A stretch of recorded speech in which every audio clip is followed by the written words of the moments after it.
علی علی حق ہے علی حق ہے علی حق ہے علی علی جدھر حق ہے ادھر مولا، جدھر حق ہے ادھر مولا، جدھر مولا ادھر حق ہے۔ اللہ تعالیٰ نے بیان کئی مقامات پر کیا ہوا ہے کہ ہم نے انسان کو خلق کیسے کیا، اور اس میں بڑے درس ہیں۔ قرآن کا موضوع جب اللہ نے بنایا ہے تو سٹیپ بائی سٹیپ اللہ تعالیٰ نے اس کو بیان کیا ہے۔ اس میں قرآن کا ایک سائنسی معجزہ بھی ہے۔ 1400 برس پہلے جب کچھ بھی نہیں تھا، جب نہ ایکس رے، نہ الٹرا ساؤنڈ، نہ کوئی ایسا تصور، اس وقت شکم مادر میں کیا ہو رہا تھا وہ اللہ نے سٹیپ بائی سٹیپ قرآن میں بیان کہ وَلَقَدْ خَلَقْنَا الْإِنسَانَ مِنْ سُلَالَةٍ مِنْ طِينٍ۔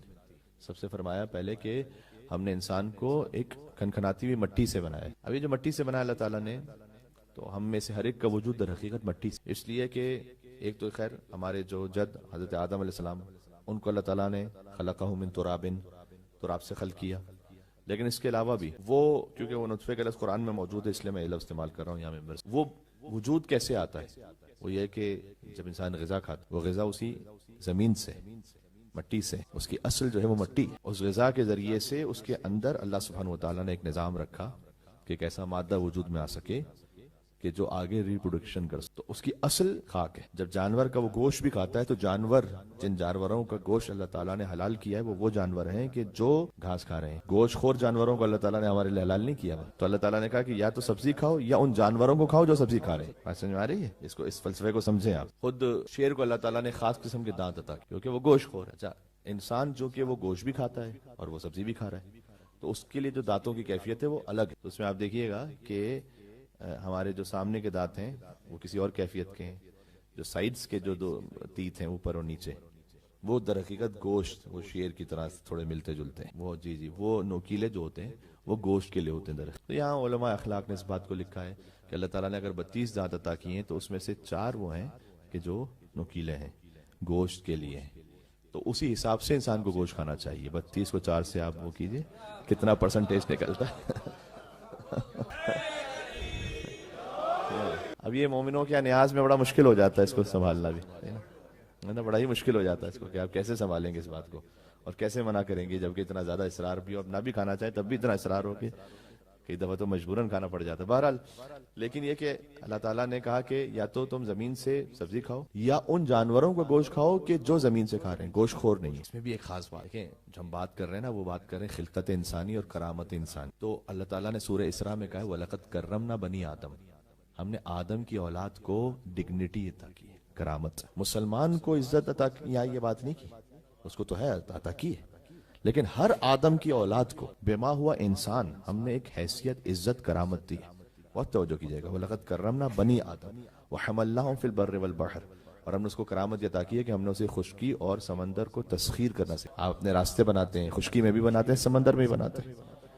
وَرَزَقْنَاهُ مِنَ الطَّيِّبَاتِ، یا غور کیجئے، اور ہم نے انسان کو پاکیزہ رزق عطا کیا ہے۔ یہاں مفسرین نے لکھا ہے کہ وَرَزَقْنَاهُ مِنَ الطَّيِّبَاتِ، جو اللہ نے کہا نا کہ ہم نے انسان کو کرامت عطا کی ہے، اور آگے کہا کہ اسے پاکیزہ رزق دیا، یعنی کرامت اس وقت تک باقی رہے گی جب تک کہ رزق پاکیزہ رہے گا۔ جیسے رزق کی پاکیزگی گئی تو کرامت چلی جائے گی۔ اب ایک پونڈ کہیں ہوتا ہے، اس میں جائیے، بطخیں ہیں بہت ساری، اس میں آپ کچھ روٹی کے ٹکڑے ڈال دیجئے، تو اگر 20-25 ہوئے تو سب ایک ساتھ جھپٹ پڑیں گے۔ ان میں سے کوئی یہ نہیں سوچ رہا ہوتا کہ کس کا حق ہے، میں نے پہلے کھا لیا تھا، کیا کوئی اور مجھ سے زیادہ ضرورت مند ہے، مجھے اپنے حصے میں سے کسے دینا ہے، یہ وہاں تصور نہیں ہے، چونکہ وہ بنی آدم نہیں ہے۔ بنی آدم میں تصور ہے کہ وَرَزَقْنَاهُم مِنَ الطَّيِّبَاتِ، کہ ہم نے تمہیں رزق پاکیزہ عطا کیا، وَفَضَّلْنَاهُمْ عَلَىٰ كَثِيرٍ مِّمَّنْ خَلَقْنَا تَفْضِيلًا۔ اب آپ دیکھیں رزق میں اللہ تعالیٰ نے تمام جانوروں انسانوں میں جو ایک بہت بڑا فرق رکھا ہے، وہ یہ رکھا ہے کہ ہر جانور جب غذا کھائے گا تو وہ سر جھکا کے کھائے گا، ٹھیک ہے۔ اللہ تعالیٰ نے باقی جانوروں کو ہاریزونٹل خلق کیا، آپ کو ورٹیکل خلق کیا۔ باقی جتنے بھی جانور ہیں وہ غذا کھائیں گے تو سر جھکا کے نیچے زمین سے کھاتے ہیں، آپ کو کھانے کے لیے سر جھکانے کی ضرورت نہیں پڑتی۔ اللہ تعالیٰ نے آپ کو اس طرح خلق کیا ہے کہ آپ کے ہاتھ سے خود کھانا آپ کے دہن تک پہنچے گا، آپ نے نہیں جھکنا، کھانا آپ تک آئے گا۔ یہ خود اس میں رمز ہے کہ تمہیں اس دنیا کے لیے نہیں جھکنا۔ یہ اللہ تعالیٰ نے انسانی خلقت میں یہ رمز رکھا ہوا ہے کہ تم نہیں جھکو نیچے زمین میں، کھانا تم تک پہنچے گا۔ وَلَقَدْ كَرَّمْنَا بَنِي آدم، تو بنی آدم کو اللہ تعالیٰ نے کرامت عطا کیا۔ اب ذرا غور کیجئے کہ اللہ تعالیٰ نے کہا وَلَقَدْ خَلَقْنَا الْإِنسَانَ مِنْ سُلَالَةٍ مِنْ طِينٍ، ہم نے انسان کو ایک کھنکھناتی ہوئی گیلی مٹی سے خلق کیا۔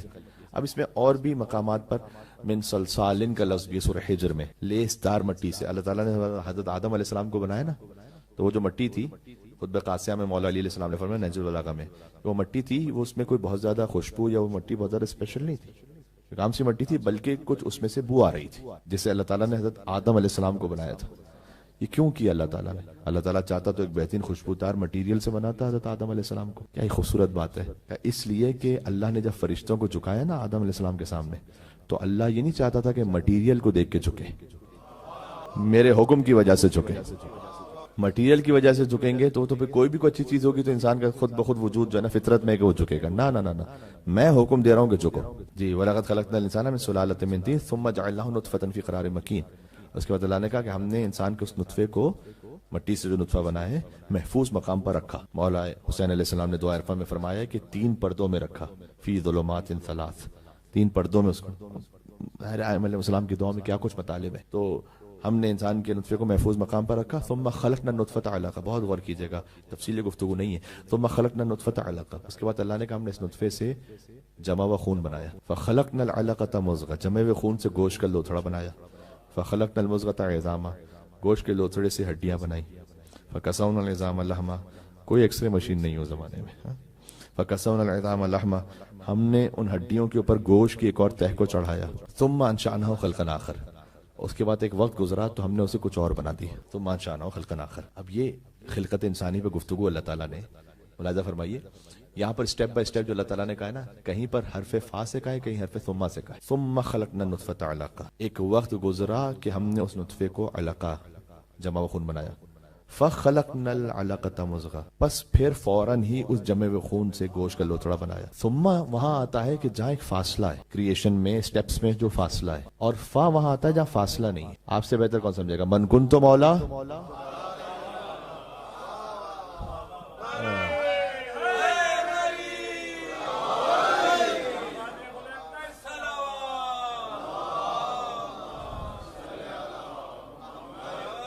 فا جہاں حرف فا آ جائے نا وہاں فاصلہ نہیں ہوتا۔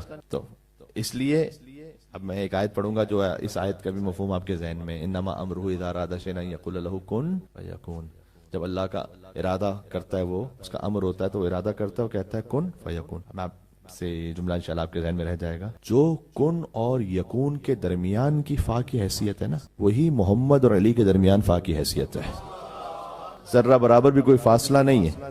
اللہ جب کہتا ہے کن تو یہ نہیں ہوتا کہ پتہ نہیں کب ہوگا، فیکون، کن فیکون، فوراً۔ من کنت مولا فہذا علی مولا، تو یہ فاصلہ نہیں ہے۔ اب ذرا غور فرمائیے، اللہ تعالیٰ نے کہا کچھ سٹیپس پہ کہا کہ ہم نے بنایا نطفے سے علقہ، علقے سے مضغہ، مضغے سے ہڈیاں، ہڈیاں اس کے اوپر گوشت کی تہہ کو چڑھایا۔ پھر ثم انشأناه خلقا آخر، اس کے بعد ایک وقت گزرا کہ ہم نے اسے کچھ اور بنایا۔ یہ ثم کیا ہے؟ ثم انشأناه خلقا آخر، ایک وقت گزرا تو ہم نے اسے پھر کچھ اور خلقت عطا کی۔ یہ ہے روح، روح آتی ہے 4 مہینے کے بعد، فوراً نہیں آتی۔ تو اللہ تعالیٰ نے کہا کہ ہم نے جب اس میں روح پھونکی نا تو ایک وقت گزرا کہ پھر ہم نے جب روح آئی تو پھر وہ کچھ اور بن گیا۔ ابھی تو خالی نطفہ ہے، گوشت ہے، ہڈیاں ہیں، ابھی روح نہیں ہے ابھی اس میں۔ ثم انشأناه خلقا آخر، دیکھیں مولا علیہ السلام کا کلام ہے۔ آپ قرآن صامت سے قرآن ناطق پہ جائیے، قرآن ناطق سے قرآن صامت پر آئیے۔ مولا علیہ السلام کا کلام ہے، اعجب لہذا الانسان، اے انسان تو کتنا عجیب ہے، ينظر بشحم ويتكلم بلحم ويسمع بعظم، اے انسان تو کتنا عجیب ہے کہ گوشت سے بول رہا ہے اور چربی سے دیکھ رہا ہے اور ہڈی سے سن رہا ہے اور پھر بھی اکڑ رہا ہے۔ ہائے ہائے ہائے، جناب امیر پر ایک مل کے صلوات تو بھیجے محمد و آل محمد علیہ السلام پر، اللہم صلی۔ چربی سے دیکھ رہا ہے نا انسان، گوشت سے بول رہا ہے، ہڈی سے سن رہا ہے۔ یہ تو مناظرہ بھی ہے کہ جو امام جعفر صادق علیہ السلام کا تھا ایک ہندی طبیب کے ساتھ۔